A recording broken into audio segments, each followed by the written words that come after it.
അസ്സാം വലൈക്കും വറഹമത്തുള്ള. ബിസ്മില്ലാഹിർ റഹ്മാനിർ റഹീം. അൽഹംദുലില്ലാഹി റബ്ബിൽ ആലമീൻ. വസ്സലാത്തു വസ്സലാമു അലാ സയ്യിദിനാ മുഹമ്മദിൻ വ ആലിഹി വസഹ്ബിഹി അജ്മഈൻ. നബി സല്ലല്ലാഹു അലൈഹി വസല്ലമയെ സ്നേഹിക്കുക വിശ്വാസത്തിൻ്റെ ഭാഗമാണ്. വിശ്വാസത്തിൻ്റെ പൂർണ്ണതയ്ക്ക് അത് ആവശ്യവുമാണ്. ഇമാം ബുഖാരിയും മുസ്ലിമും നിവേദനം ചെയ്ത ഹദീസിൽ കാണാം, നബിതങ്ങൾ പറയുന്നു, സലാസുൻ മൻ കുന്ന ഫീഹി വജദ ഹലാവത്തൽ ഈമാൻ. 3 കാര്യങ്ങൾ ആരിൽ മേളിക്കുന്നുവോ അവൻ ഈമാനിൻ്റെ മാധുര്യം, അതിൻ്റെ സൗരഭ്യം, അതിൻ്റെ സൗന്ദര്യം, അതിൻ്റെ ആനന്ദം അനുഭവിച്ചിരിക്കുന്നു.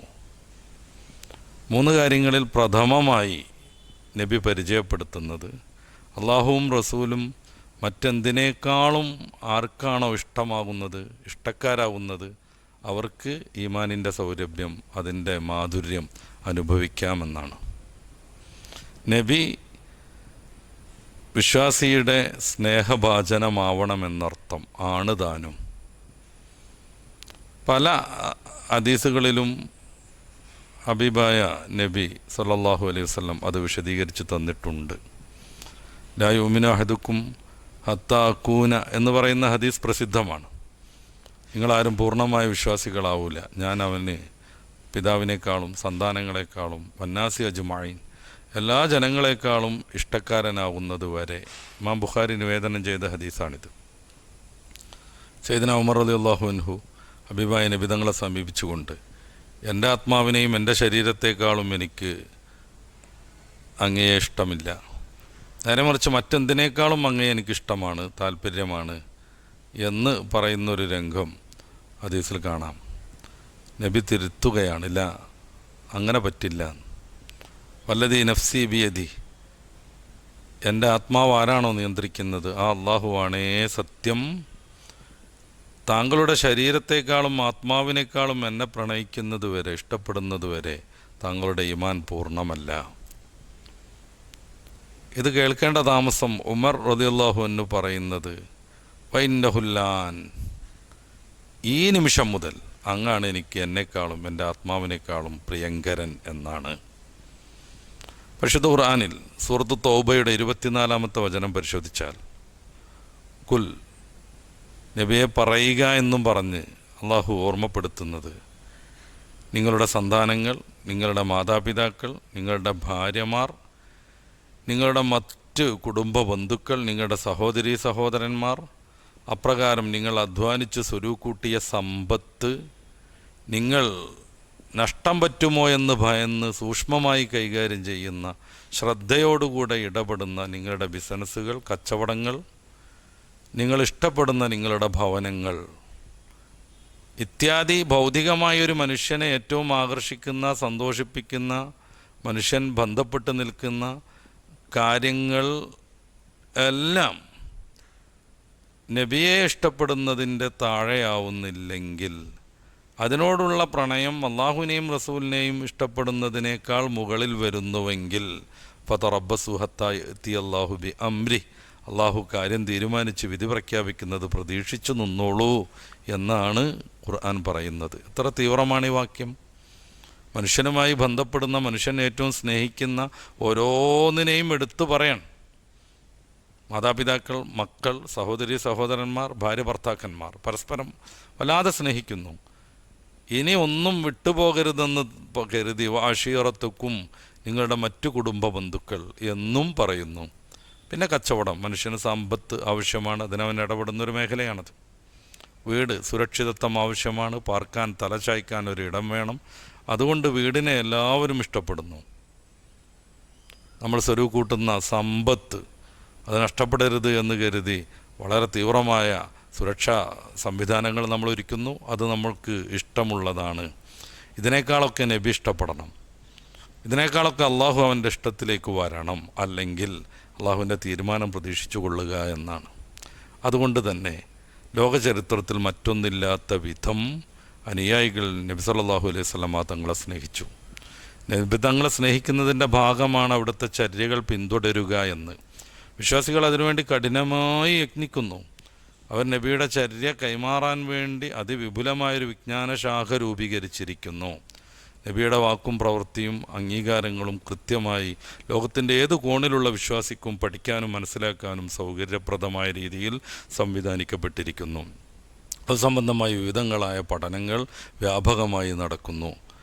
ആ ഹദീസ് സമാഹാരങ്ങളിൽ നിന്ന് കർമ്മശാസ്ത്ര നിയമങ്ങളും വിശ്വാസ ദർശനങ്ങളും പിൽക്കാല പണ്ഡിതന്മാർ ഗവേഷണം ചെയ്തിരിക്കുന്നു.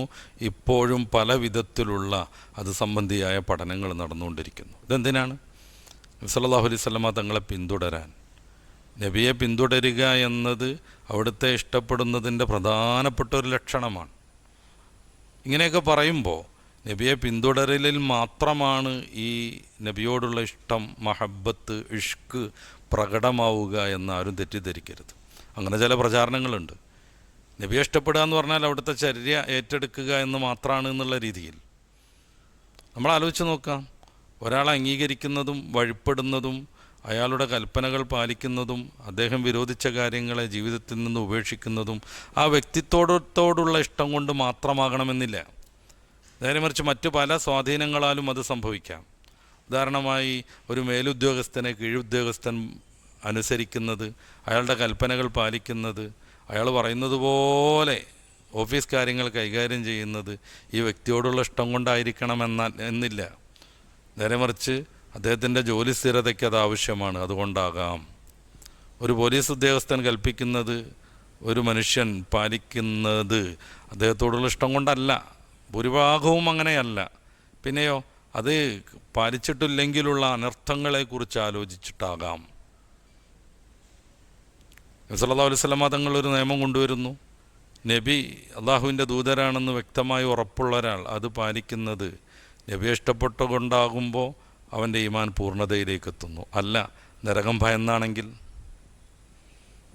അള്ളാഹുവിൻ്റെ ശിക്ഷയെ പ്രതി വിചാരപ്പെട്ടുകൊണ്ടാണെങ്കിൽ, മുഹമ്മദ് എന്ന വ്യക്തിത്വത്തെ അദ്ദേഹത്തിന് അത്ര പഥ്യമല്ല എന്ന് നമുക്ക് മനസ്സിലാക്കാനാകും. നബിയെ സ്നേഹിക്കുന്നില്ലെങ്കിലും അവിടുത്തെ നടപടിക്രമങ്ങളെ പാലിക്കാൻ കഴിയും എന്നർത്ഥം, പലപ്പോഴും പാലിക്കേണ്ടി വരും എന്നർത്ഥം. അപ്പോൾ നബി സ്നേഹത്തെ, നബിയെ വഴിപ്പെടുക എന്നതിൽ മാത്രം പരിമിതപ്പെടുത്തുന്നതിന് വലിയ പരിധികളുണ്ട്. പലരും അങ്ങനെയാണ് നബി സ്നേഹത്തെ വർണ്ണിച്ചുകൊണ്ടിരിക്കുന്നത്. അതിനപ്പുറത്തേക്ക് അത് പ്രവേശിച്ചു പോകുന്നത്, നബിയെ പുകഴ്ത്തുന്നത്, മദ്ഹ് പറയുന്നത്, മൗലൂദ് പാരായണം ചെയ്യുന്നത്, ഇതൊക്കെ വലിയൊരു കുറ്റകരമായിട്ടാണ് പലരും പ്രചരിപ്പിച്ചുകൊണ്ടിരിക്കുന്നത്. സത്യത്തിൽ നമ്മുടെ പൂർവികരിൽ നിന്ന് നമ്മൾ പഠിക്കാൻ ശ്രമിച്ചാൽ നബിസ്നേഹത്തിന് വേണ്ടി അവർ ചെയ്ത ത്യാഗങ്ങൾ അനിർവചനീയമാണെന്ന്, അത് വിശദീകരിക്കാൻ പറ്റാത്ത വിധം തീവ്രമാണെന്ന് നമുക്ക് മനസ്സിലാക്കാൻ പറ്റും. തൽഹത്ത് ബിൻ ഉബൈദില്ല നബി തങ്ങളുടെ പിറകിൽ സ്ഥാനം പിടിച്ചു യുദ്ധത്തിൻ്റെ രണാങ്കളത്തിൽ. എന്തിന്? നബിക്ക് നേരെ വരുന്ന അസ്ത്രങ്ങൾ സ്വന്തം ശരീരം കൊണ്ട് ഏറ്റുവാങ്ങാൻ. അദ്ദേഹം ഒരു ഇഞ്ച് മാറിയില്ല അവിടുന്ന്, അസ്ത്രങ്ങൾ തുരുതുരാവെന്നിട്ടും. അതുകൊണ്ട് തന്നെയാണ് 70-ലധികം മാരകമായ മുറിവുമായാണ് ഉഹദിൻ്റെ രണാങ്കളത്തിൽ നിന്ന് അദ്ദേഹം മടങ്ങിപ്പോകുന്നത്. അങ്ങനെ ചരിത്രത്തിൻ്റെ ഇന്നലകളെ, നബിയെ അനുഭവിച്ച അവിടുത്തെ കൂട്ടുകാരുടെ നബിയുമായി ബന്ധപ്പെട്ട പ്രവൃത്തികളെ നമ്മളൊന്ന് വിലയിരുത്തിയാൽ, നബിയെ കാണാതിരിക്കുന്നത് അവർക്ക് അസാധ്യമായിരുന്നു. അങ്ങനെയാണ് തൗബാൻ റളിയല്ലാഹു അൻഹു വരുന്നത്, വിഷണ്ണനായി, മുഖം കറുത്ത്, ദുഃഖപരവശനായി, രോഗം പിടിച്ചവനെ പോലെ. നബി ചോദിക്കുന്നുണ്ട് എന്തു പറ്റിയെന്ന്. അദ്ദേഹം പറഞ്ഞു, ഒരു രോഗമല്ല, ഒരു വേദനയില്ല, പക്ഷേ കൽബ് വേദനയാണ്. എനിക്ക് അങ്ങയെ കാണാതിരിക്കാനേ പറ്റില്ല. ഈ സദസ്സിൽ നിന്ന് പോയാൽ ഞാൻ പെട്ടെന്ന് വരും, അങ്ങയെ ഒരു നോക്ക് കാണും. ഈ കാണാതിരിക്കാൻ എനിക്ക് പറ്റില്ല. ഈ ദുന്യാവിൽ എൻ്റെ ഭൗതികമായ കാര്യങ്ങളൊക്കെ മാറ്റിവെച്ചാലും അങ്ങയെ വന്ന് കാണാം, അങ്ങയോടൊപ്പം കൂടാം. മരണാനന്തരം ഞാൻ നരകത്തിലെത്തിയാൽ ഒരിക്കലും അങ്ങയെ കാണാൻ പറ്റില്ല. ഇനി ഞാൻ സ്വർഗത്തിൽ എത്തിപ്പെട്ടാൽ തന്നെ അങ്ങ് ഉന്നത സ്ഥാനത്തായിരിക്കും. എനിക്ക് അങ്ങയെ പ്രാപിക്കാനാവില്ല, കൂടിയിരിക്കാൻ പറ്റില്ല, നേരിട്ടൊന്ന് ദർശനത്തിന് സാധ്യമല്ല. നബിതങ്ങൾ മൗനമായിരുന്നു. തൻ്റെ അനുയായിയുടെ പ്രണയം കണ്ട്, സ്നേഹം കണ്ട്, അദ്ദേഹത്തിന് തന്നോടുള്ള ബന്ധം കണ്ട്. ആ സമയത്താണ് സൂറത്തു നിസാഇൻ്റെ 64-ാമത്തെ വചനം ഇറങ്ങുന്നത്. അള്ളാഹുവിനെയും റസൂലിനെയും വഴിപ്പെട്ട് ജീവിക്കുന്ന ആളുകൾ അവരോടൊപ്പം സ്വർഗത്തിൽ അടുത്ത കൂട്ടുകാരായിട്ടുണ്ടാകുമെന്ന സുവിശേഷം പറയുന്ന വചനം. നോക്കൂ, നബിതങ്ങളെ ഒന്ന് കാണാതിരിക്കാൻ അവർക്ക് പറ്റുന്നില്ല. നബിതങ്ങളിൽ നിന്ന് ഇത്തിരി നേരം വിട്ടു നിൽക്കാൻ അവർക്ക് സാധ്യമല്ല. മരണാനന്തരം വിട്ടുനിൽക്കേണ്ടി വരുമോ എന്ന ആശങ്ക കൊണ്ട് അവർ രോഗികളായിത്തീരുന്നു.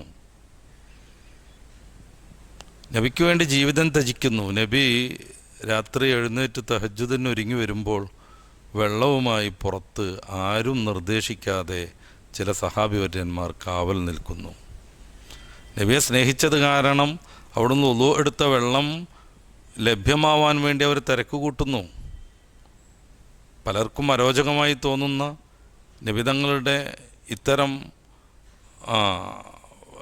ഉപയോഗശേഷമുള്ള വെള്ളം പോലെയുള്ളതിനു വേണ്ടി അവർ തർക്കം കൂട്ടിക്കൊണ്ടിരിക്കുന്നു. പിൽക്കാലത്തും അത് അങ്ങനെ തന്നെ വന്നു. നബി നടന്ന മദീനയിലൂടെ ചെരുപ്പിട്ട് നടക്കാൻ 40 കൊല്ലം മദീനയിൽ ദർസ് നടത്തിയ മാലിക് ബിൻ അനസ് റളിയല്ലാഹു അൻഹുവിന് സാധിച്ചില്ല. എന്തിനധികം പഴുത്തു നിൽക്കുന്ന ചുട്ടുപൊള്ളുന്ന മദീനയിൽ വാഹനപ്പുറത്തേറി നടക്കാൻ പോലും അദ്ദേഹത്തിന് കഴിഞ്ഞില്ല. കുറേ ആളുകൾ അങ്ങനെയാണ് പ്രണയം കാണിച്ചത്. കുറേ ആളുകൾ നബിയുടെ ചാരയിൽ നിന്ന് പോകാതിരിക്കാൻ ശ്രമിച്ചു. കുറേ ആളുകൾ മരണാനന്തരം നബിയുടെ മദീനയോട് വിട പറഞ്ഞു. നബിയില്ലാത്ത നാട്ടിൽ ഇനി നിൽക്കാൻ പറ്റൂല, അന്ന് നബിയുടെ സാമീപ്യമില്ലാത്ത മണ്ണിൽ ജീവിതം സാധ്യമല്ലെന്ന് അവർ ഉറക്കെ പറഞ്ഞു. ബിലാൽ ബിൻ റബാഹ ചരിത്രത്തിൽ ഒന്നുമല്ലാതായി പോകേണ്ട ഒരു നീഗ്രോ അടിമ, പീഡനങ്ങൾ മാത്രം സഹിച്ചു വളർന്ന ഒരാൾ, നബിയെ അംഗീകരിച്ചു വിശ്വസിച്ചു എന്നതുകൊണ്ട് മാത്രം ചരിത്രത്തിൻ്റെ ഉജ്ജ്വലമായ താരകമായി അവിടുന്ന് വളർന്നു. എത്ര നീഗ്രോ അടിമകൾ ജീവിച്ച് മരിച്ചു പോയിട്ടുണ്ട്. അവരെ ഒന്നും ചരിത്രം രേഖപ്പെടുത്തിയില്ല. നബിയുടെ കൂട്ടുകാരനായതുകൊണ്ട് ബിലാൽ ബിൻ റബാഹ ചരിത്രത്തിലെ ഒരു പ്രമുഖ പ്രതിഭയായി മാറി. അദ്ദേഹത്തെ കാണുമ്പോൾ എഴുന്നേറ്റ് നിൽക്കാനും അവിടത്തേക്ക് വേണ്ടി പ്രാർത്ഥിക്കാനും നേതാവെന്ന് മുദ്രാവാക്യം വിളിക്കാനും സിദ്ദീഖുൽ അക്ബറിനെ പോലെയുള്ള ഉന്നത കുലജാതൻ, ഉമറുൽ ഫാറൂഖിനെ പോലെയുള്ള വീരാളി വീരൻ, ഉസ്മാൻ ബിൻ അഫ്ഫാൻ തങ്ങളെപ്പോലെയുള്ള അതിസമ്പന്നൻ, അലി ബിൻ അബി ത്വാലിബിനെ പോലെയുള്ള വിജ്ഞാനത്തിൻ്റെ വാതായനം, വലിയ വലിയ സഹാബി വര്യന്മാർ, അവർ സുന്ദരന്മാരായിരുന്നു, സ്വർണത്തിൻ്റെ നിറമായിരുന്നു, ചുവന്നു തൊടുത്ത കവിളുകളായിരുന്നു. ഇതൊന്നുമല്ലാത്ത കറുകറുത്ത സ്പ്രിങ് പോലെ മുടിയുള്ള ചമ്മിയ മൂക്കുള്ള ബിലാൽ ബിൻ റബാഹയെ കാണുമ്പോൾ എഴുന്നേറ്റ് നിൽക്കാനും സയ്യിദുനാ ബിലാൽ, ഞങ്ങളുടെ നായകൻ ബിലാൽ എന്ന് ഉറക്കെ പറയാനും അവർക്കൊക്കെ മനസ്സ് വന്നു. ഇസ്ലാമിൻ്റെ പക്ഷം ചേർന്ന് ബിലാൽ നിന്നതുകൊണ്ട് മാത്രം. ഈ ബിലാൽ റളിയല്ലാഹു അൻഹു നബിതങ്ങളുടെ മരണാനന്തരം ഷാമിലേക്ക് താമസം മാറ്റി. അദ്ദേഹത്തിന് നബിയില്ലാത്ത മദീന സഹിക്കാൻ പറ്റൂലായിരുന്നു. അങ്ങനെയാണല്ലോ ഉഹദിൻ്റെ രണാങ്കളത്തിൽ ഇന്നി ഖത്തൽതു മുഹമ്മദ, ഞാൻ മുഹമ്മദിനെ വധിച്ചുവെന്ന് ഒരു വൃത്തികെട്ട മനുഷ്യൻ പറഞ്ഞ് പ്രചരിപ്പിച്ചപ്പോൾ സഹാബാക്കൾ പ്രജ്ഞാശൂന്യരായത്, അവരായുധം നിലത്തിട്ട് കീഴടങ്ങാൻ ശ്രമിച്ചത്. ഇനി ആർക്കു വേണ്ടി യുദ്ധം ചെയ്യണമെന്നവർ ആലോചിച്ചു. ഏതൊരു പുണ്യപൂമാൻ, ഏതൊരു നായകന് വേണ്ടിയായിരുന്നോ നമ്മൾ ദീർഘമായ പോരാട്ടം നടത്തിയിരുന്നത്, അദ്ദേഹം ഇല്ലെങ്കിൽ ഇനി എന്തിന് പോരാട്ടമെന്നവർ വിചാരിച്ചു. ആ സമയത്താണ് സൂറത്ത് ആലിമ്രാൻ്റെ 144 വചനം ഇറങ്ങുന്നത്. പൂർവിക പ്രവാചകന്മാരെ പോലെ മുഹമ്മദ് ഒരു പ്രവാചകനാണ്. അവരൊക്കെ മരണപ്പെട്ടതുപോലെ മുഹമ്മദ് നബി മരിച്ചു എന്ന് സങ്കല്പിക്കുക, അല്ലെങ്കിൽ കൊല്ലപ്പെട്ടു എന്ന് കരുതുക. നിങ്ങളെങ്ങനെ പിന്തിരിഞ്ഞോടുമോ എന്ന്. ഒമാ മുഹമ്മദുൻ ഇല്ലാ റസൂലും ഖദ് ഖലത് മിൻ ഖബ്ലിഹിർ റസൂൽ അഫ ഇമ്മാ തൗഖുതിൽ അൻഖലബ്തും അലാ അഖാബിക്കും എന്ന് ഖുർആൻ ചോദിക്കുന്നു. നബി ഇല്ലെങ്കിൽ പിന്നെ എന്തിന് ജീവിതം, പിന്നെ എന്തിന് യുദ്ധം എന്നവർ തീരുമാനിക്കുകയാണ്. അങ്ങനെയാണ് ഉമറുൽ ഫാറൂഖ് എന്ന ധീരൻ, വീരൻ, വില്ലാളി, ശൂരൻ, ബുദ്ധിമാൻ നബി മരിച്ചു എന്നുള്ള വാർത്ത കേട്ടപ്പോൾ നബി മരിക്കൂല എന്നങ്ങോട്ട് തീരുമാനിച്ചത്. നബി മരിച്ചു എന്ന് പറയുന്നവരുടെ തല കാണില്ലെന്ന് അദ്ദേഹം പ്രഖ്യാപിച്ചത്. മുഹമ്മദ് നബിയെ ഇവരൊക്കെ എങ്ങനെ സ്നേഹിച്ചു. ബിലാൽ റളിയല്ലാഹു അൻഹുവിനെ കുറിച്ച് നമ്മൾ പറഞ്ഞല്ലോ. ഷാമിലേക്ക് പോയി. വർഷങ്ങൾക്ക് ശേഷം നബിതങ്ങളെ അദ്ദേഹം സ്വപ്നം കണ്ടു അത്രേ. എന്തിനാ എന്നോട് പിണങ്ങിയിരിക്കുന്നത് എന്ന് സ്വപ്നത്തിൽ മുത്തറസൂൽ ചോദിച്ചു. ബിലാലിന് പിന്നെ ഷാമിൽ നിലകൊള്ളാൻ പറ്റിയില്ല. അദ്ദേഹം വേഗം മദീനയിലേക്ക് വെച്ച് പിടിച്ചു. നബിതങ്ങളുടെ ഖബറിൻ്റെ അടുത്തിരുന്നു, കരഞ്ഞു. ഉമറുൽ ഫാറൂഖ് തങ്ങൾ ഭരിക്കുന്ന കാലം അദ്ദേഹത്തെ കൊണ്ടൊന്ന് ബാങ്ക് കൊളുപ്പിക്കണമെന്ന് അന്നുള്ള നാട്ടുകാരൊക്കെ ഉമറുൽ ഫാറൂഖിനോട് ആവശ്യപ്പെട്ടു റളിയല്ലാഹു അൻഹു. ഖലീഫയുടെ നിർബന്ധത്തിന് വഴങ്ങി ബിലാൽ ഇബ്നു റബാഹ പിന്നെയും ബാങ്ക് കൊടുക്കാൻ കയറി. സമ്മതമല്ലായിരുന്നു അദ്ദേഹത്തിന്. ആ ബാങ്ക് പൂർത്തിയാക്കാൻ കഴിയില്ലെന്ന് അദ്ദേഹം ഉറപ്പിച്ചിരുന്നു. പക്ഷേ ഖലീഫയുടെ നിർബന്ധത്തിന് വഴങ്ങി അദ്ദേഹം പിന്നെയും ഹബീബായ നബി തങ്ങളുടെ മിഹ്റാബിൽ കയറി. വാങ്ക് തുടങ്ങി അദ്ദേഹം. മദീനയിൽ നബിതങ്ങളുമായുള്ള ആ ബന്ധപ്പെട്ട സന്തോഷകരമായ കാലത്തിൻ്റെ ഓർമ്മകൾ തികട്ടി വന്നു. ഓരോരുത്തരും വീട്ടിൻ്റെ പുറത്തിറങ്ങി. വാങ്ക് കേട്ടവർ നബിതങ്ങളുടെ കാലത്തുള്ള മദീന അവരുടെ മനസ്സിലേക്ക് ഒരു മിന്നായം പോലെ കടന്നു വന്നു. അഷ്ഹദു അല്ലാ ഇലാഹ ഇല്ലല്ലാഹ് ബിലാൽ അത്രയും പൂർത്തിയാക്കി. അഷ്ഹദു അന്ന മുഹമ്മദൻ എന്ന് പറയുന്നതോടുകൂടെ അദ്ദേഹത്തിന് നിയന്ത്രണം വിട്ടു. പൊട്ടിക്കരഞ്ഞു. നബിയുടെ ഓർമ്മ അവരത്രമേൽ സ്വാധീനിച്ചുവെന്നർത്ഥം. മാലിക് ബിൻ അനസ് റളിയല്ലാഹു അൻഹുവിന് ചുട്ടുപഴുത്ത മദീനയിലൂടെ നടന്ന് കാല് പ്രയാസമാകാതിരിക്കുന്നതും ബുദ്ധിമുട്ടാകാതിരിക്കുന്നതും എന്തുകൊണ്ടാണ്? അതിനേക്കാൾ വലിയ ഒരു ലക്ഷ്യം അവർക്കുണ്ട്, നബിയോടുള്ള പ്രണയം. അവൻ നബി ജീവിച്ച മണ്ണിൽ ചെരുപ്പിട്ട് ചവിട്ടിക്കൂടാന്ന് അദ്ദേഹം തീരുമാനിച്ചു അത്രേ. ഇതാണ് മുഅ്മിനീങ്ങളുടെ പ്രണയത്തിൻ്റെ ചില ചിത്രങ്ങൾ. പിൽക്കാലത്തും അത് അങ്ങനെയൊക്കെ തന്നെയായി. നമ്മുടെ നാട്ടുകാരൻ ഉമറുൽ ഖാദി റഹിമഹുല്ല മദീനയിൽ ചെന്ന് മജഫ ദംഉൻ സാലമിൻ ഐനൈനി ലകിന്നഹു യജ്രി അലൽ ഖദ്ദൈനി മിൻ ഹുബ്ബി ഖൽബി സയ്യിദൽ ഖൗനൈനി ഹയ്യം വമൈതം ബിത്തുറാബി റമീമ എന്ന് ആലപിക്കുന്നുണ്ട്. നബിയെ അങ്ങയെ പ്രണയിച്ച് അങ്ങയോടുള്ള ഇഷ്കിൻ്റെ കാഠിന്യത്താൽ കണ്ണുനീർ ചാലിട്ടൊഴുകുന്നത് വറ്റിപ്പോകുന്നില്ല നബിയെ. മരിച്ച മണ്ണോടടുത്താലും അത് തുടരും നബിയെ എന്നാണ് അദ്ദേഹം പറയുന്നത്. ബുർദ ഷരീഫിൻ്റെ 1-ാം വരി തന്നെ അമിൻ തദക്കുരി ജീറാനിൽ ലിദി സലമി, നീ എന്തിനാണ് മസജിത്ത ദംഅൻ, നിന്റെ കണ്ണുനീർ കണങ്ങളോട് രക്തം കലർത്തി നീ ബാഷ്പകിരണം പൊഴിച്ചുകൊണ്ടിരിക്കുന്നത് എന്തിനാണ്? ആ നബിയെ ഓർത്തിട്ടോ എന്ന്. അദ്ദേഹത്തിൻ്റെ ഉദ്ദേശം അതാണ്. നീ ആ നബിയെ ഓർത്തിട്ടാണോ എന്ന്. നബിയെ ഓർത്ത് കണ്ണീരൊലിപ്പിച്ചവർ, കണ്ണ് കലങ്ങിയവർ, ഇവരൊക്കെ പ്രണയിച്ചത് നബിതങ്ങളാവുന്ന വ്യക്തിത്വത്തെ തന്നെയാണ്. നബിതങ്ങളെ പിന്തുടരുക എന്നത് ഇവരുടെയൊക്കെ ജീവിതത്തിൻ്റെ ഏറ്റവും പ്രധാനപ്പെട്ട ലക്ഷ്യമായിരുന്നു. അതവർ നേടിയിട്ടുണ്ട്. നബിയെ പിന്തുടരുക എന്നതിൽ നിർത്താതെ നബിക്ക് വേണ്ടി ജീവിക്കുക, നബിയെ ഓർക്കുമ്പോഴേക്ക് സന്തോഷാതിരാഗ്യത്താൽ പൊട്ടിക്കരഞ്ഞു പോവുക, നബിയുടെ ഓരോ നിമിഷത്തെയും അവരുടെ മനസ്സിലേക്ക് കൊണ്ടുവന്ന് ആസ്വദിച്ചുകൊണ്ടിരിക്കുക, നബിയെക്കുറിച്ചുള്ള ഓർമ്മകളെ താലോലിച്ചുകൊണ്ടിരിക്കുക, നബിക്ക് വേണ്ടി സ്വജീവനും സമ്പത്തും ത്യജിക്കുക, നബിതങ്ങൾക്ക് എന്തെങ്കിലും പ്രയാസം നേരിടാതിരിക്കാൻ വേണ്ടി അവരുടെ ശരീരം കൊണ്ട് പരിച സൃഷ്ടിക്കുക. ലോക ചരിത്രത്തിൽ മറ്റൊരാൾക്ക് അവകാശപ്പെടാൻ കഴിയാത്ത വിധം ദൃഢമായിരുന്നു വിശ്വാസികൾ, അനുയായികൾ അവരുടെ നായകൻ മുഹമ്മദ് നബിയെ പരിചരിച്ചത്, പരിഗണിച്ചത്, പ്രണയിച്ചത്, സ്നേഹിച്ചത്. ചരിത്രത്തിൽ വേറെയും ചില രംഗങ്ങളുണ്ട്, വിമർശിക്കാൻ പറയുന്നതല്ല. നബി ജീവിക്കുന്നത് റൗളയിലല്ലെന്നും മക്ക മരുഭൂമിയിലല്ലെന്നും വിശ്വാസികളുടെ ഹൃദയത്തിലാണെന്നും പാടിപ്പറഞ്ഞ് നടക്കുന്ന ഒരു സമൂഹത്തിൻ്റെ അവരുടെ നായകനോടുള്ള ബന്ധം വെളിപ്പെടുത്താൻ വേണ്ടി മാത്രം സൂചിപ്പിക്കുകയാണ്.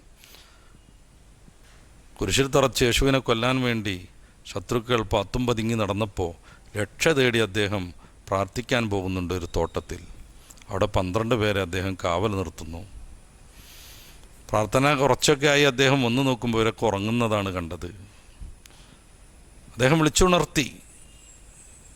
ഉണർന്നിരിക്കാൻ പ്രത്യേകമായി നിർദ്ദേശം കൊടുത്ത് പിന്നെയും പ്രാർത്ഥിക്കാൻ പോയി. കുറച്ച് കഴിഞ്ഞ് അദ്ദേഹം വന്നു നോക്കി. അത്രമേൽ വിശ്വാസം ഇല്ലായിരുന്നു. അദ്ദേഹം ഒന്ന് വന്നു നോക്കുകയാണ്. അപ്പോഴും അവർ കടന്നുറങ്ങുന്നതാണ് കാണുന്നത്. നിരാശയോടുകൂടെ അദ്ദേഹം പിന്നെയും വിളിച്ചുണർത്തുന്നു. പിന്നെയും അദ്ദേഹം പ്രാർത്ഥിക്കാൻ പോകുന്നു. പ്രാർത്ഥന മുറുകിക്കൊണ്ടിരിക്കുമ്പോൾ സംശയം തോന്നി പിന്നെയും വന്നു നോക്കുന്നു. അവരെല്ലാവരും കൂർക്കം വലിച്ചുറങ്ങുകയാണ്. ഇനി ഇവരെ കാവൽ നിർത്തി പ്രാർത്ഥന നടത്തിയാൽ ജൂതർ പിടിച്ചുകൊണ്ടുവന്ന് യേശുവിന് ബോധ്യപ്പെട്ടു. ഇവരെ വിളിച്ചുണർത്തി അദ്ദേഹം കൊണ്ടുപോകുമ്പോൾ നിരാശയുടെ ആഴിയിൽ നിന്നൊരു കാര്യം പറയുന്നുണ്ട്. എനിക്ക് വേണ്ടി ഒരു നാഴിക നേരം ഉണർന്നിരിപ്പാൻ നിങ്ങൾക്ക് സാധിച്ചില്ല അല്ലേന്ന്. ഒരു മഹാഗുരുവിനോട് അനുയായികൾ ചെയ്ത സമീപനത്തിൻ്റെ, ഇഷ്ടത്തിൻ്റെ, സ്നേഹത്തിൻ്റെ ഒരു രീതിയാണിത്. നബി സല്ലല്ലാഹു അലൈഹി വസല്ലമ തങ്ങളുടെ കാര്യമോ, അവിടുന്ന് എഴുന്നേറ്റ് വരുമ്പോഴേക്ക് വെള്ളവുമായി അനുയായി കാത്തിരുന്നു. അവിടുത്തെ ശരീരത്തിൽ പോറലേൽക്കാതിരിക്കാൻ വേണ്ടി അവരുടെ ശിരസ്സും അവരുടെ ശരീരവും അവർ നബിക്കു മുന്നിൽ പരിചയാക്കി വെച്ചു. തീവ്രമായൊരു ഘട്ടത്തിൽ ഇതിൻ്റെ രണാങ്കളത്തിൽ 12 ശിഷ്യരോടൊപ്പം നബി സല്ലല്ലാഹു അലൈഹി വസല്ലമ തങ്ങൾ ഒറ്റപ്പെടുന്നുണ്ട്. ആ ദിവ്യപ്രകാശത്തെ ഊതിക്കെടുത്താൻ ശത്രുപക്ഷം സർവായുധ സജ്ജരായി ചുറ്റും കൂടുന്നു. അനുയായികളിൽപ്പെട്ട ഓരോരുത്തരായി അവരോട് യുദ്ധം ചെയ്ത് ആത്മത്യാഗം വരിക്കുന്നു. ഗുരുവിന് വേണ്ടി, ഗുരുവിനോടുള്ള പ്രണയത്തിന് വേണ്ടി. ആ മഹാഗുരുവാകുന്ന ദിവ്യപ്രകാശത്തെ സംരക്ഷിക്കേണ്ടതിനു വേണ്ടി. അവസാനം തൽഹത്ത് ബിൻ ഉബൈദില്ലയാണ് രംഗത്ത് വരുന്നത്. അദ്ദേഹം അന്ന് ചെയ്ത ധീരമായ പോരാട്ടം ചരിത്രത്തിൽ സമാനതയില്ലാത്തതാണ്. ശത്രുക്കളെ ദൂരേക്ക് ഓടിക്കുകയും നിബിധങ്ങളെ തോളിലേറ്റി ഉബൈദിൻ്റെ മലക്കുമുകളിൽ ഒരു സുരക്ഷിതമായ സ്ഥലത്തെത്തിക്കുകയും ചെയ്തു അദ്ദേഹം. അതിനിടയ്ക്ക് പല പ്രാവശ്യം ശത്രുക്കളെത്തി. നബിയെ ഒരു സ്ഥലത്തിരുത്തിയിട്ട് അദ്ദേഹം അവരോട് വീരമായി പോരാട്ടം നടത്തി. അങ്ങനെ നബിയെ സംരക്ഷിക്കുന്നു. യാദൃച്ഛികമാവാം, ഈ ഗുരുവിനോടൊപ്പം അപ്പോൾ 12 ആളുകളാണുള്ളത്, ശിഷ്യർ. നേരത്തെ പറഞ്ഞ ആ മഹാഗുരുവിനോടൊപ്പം 12 ശിഷ്യരാണ് ഉണ്ടായിരുന്നത്. അവരദ്ദേഹത്തെ എങ്ങനെ പരിഗണിച്ചു? അദ്ദേഹം പ്രാർത്ഥിച്ചു വരുവോളം കാവൽ നിൽക്കാൻ പോലും അവർക്ക് കഴിഞ്ഞില്ല. അദ്ദേഹത്തിൻ്റെ തന്നെ ഭാഷയിൽ, എനിക്ക് വേണ്ടി ഒരു നാഴിക നേരം നിങ്ങൾക്ക് ഉണർന്നിരിപ്പാൻ പറ്റിയില്ലേ എന്ന്. നേരെ മറിച്ച് ഈ ഒരു ഗുരുവിനോടൊപ്പം ഉണർന്നിരുന്നു എന്ന് മാത്രമല്ല, അവർ ആത്മത്യാഗം ചെയ്തു, ജീവൻ ത്യജിച്ചു. ഓരോരുത്തരായി 11 പേരും ആ ഗുരുവിൻ്റെ സംരക്ഷണത്തിന് വേണ്ടി ആ യുദ്ധക്കളത്തിൽ പിടഞ്ഞു വീണു മരണപ്പെട്ടു. 12-ാമൻ തൻ്റെ ജീവിതത്തിൻ്റെ ഏറ്റവും വലിയൊരു അസുലഭമായ സന്ദർഭമാണിതെന്ന് മനസ്സിലാക്കി ഗുരുവിനെ സംരക്ഷിക്കാൻ വേണ്ടി 70-ലധികം മുറിവുകൾ സ്വശരീരത്തിൽ ഏറ്റുവാങ്ങി. ഇതാണ് നബിയോട് അനുയായികൾക്കുള്ള ബന്ധത്തിൻ്റെ ഒരു ഉപമ. ലോകത്ത് എല്ലാ വിശ്വാസികളും നബിയെ സ്നേഹിക്കുന്ന വിഷയത്തിൽ മത്സരിച്ചുകൊണ്ടിരിക്കുന്നു. നബിയെ പാടിപ്പുകഴ്ത്തുന്ന ഗാനങ്ങൾ, മൗലിദുകൾ രചിച്ചുകൊണ്ടേയിരിക്കുന്നു. ലോകത്ത് ഏറ്റവും കൂടുതൽ കവിതയിൽ, ഏറ്റവും കൂടുതൽ ഗദ്യത്തിൽ പരാമർശിക്കപ്പെട്ടത് നബിയാകുന്നത് ഇങ്ങനെയാണ്. ഇപ്പോഴും കവിതകൾ വിരചിതമായിക്കൊണ്ടേയിരിക്കുകയാണ്. എന്തുകൊണ്ട്? നബിയെ അനുയായികൾ അത്രമേൽ സ്നേഹിക്കുന്നു, ഇഷ്ടപ്പെടുന്നു. അതുകൊണ്ട് തന്നെ അവസാനിപ്പിക്കാം. പ്രവാചക സ്നേഹം അവിടുത്തെ അനുസരണയിൽ കൂടെ സാധ്യമാകുന്നു. പക്ഷേ അതുകൊണ്ട് മാത്രം സാധ്യമാകില്ല. നബിയെ സ്നേഹിക്കുക എന്നാൽ അവിടുത്തെ തന്നെ സ്നേഹിക്കലാണ്, ആ വ്യക്തിത്വത്തെ സ്നേഹിക്കലാണ്. നബിയുടെ ഓരോ കാര്യത്തെയും ജീവനേക്കാൾ ഇഷ്ടപ്പെടലാണ്. അപ്പോഴാണ് മുഅ്മിനീങ്ങൾ പൂർണ്ണ വിശ്വാസികളായി മാറുന്നത്. അള്ളാഹു നമ്മെ അനുഗ്രഹിക്കട്ടെ. നബിയെ അർഹമാം വിധം പരിഗണിക്കാനും സ്നേഹിക്കാനും നമുക്കെല്ലാം അള്ളാഹു തൗഫീഖ് നൽകട്ടെ.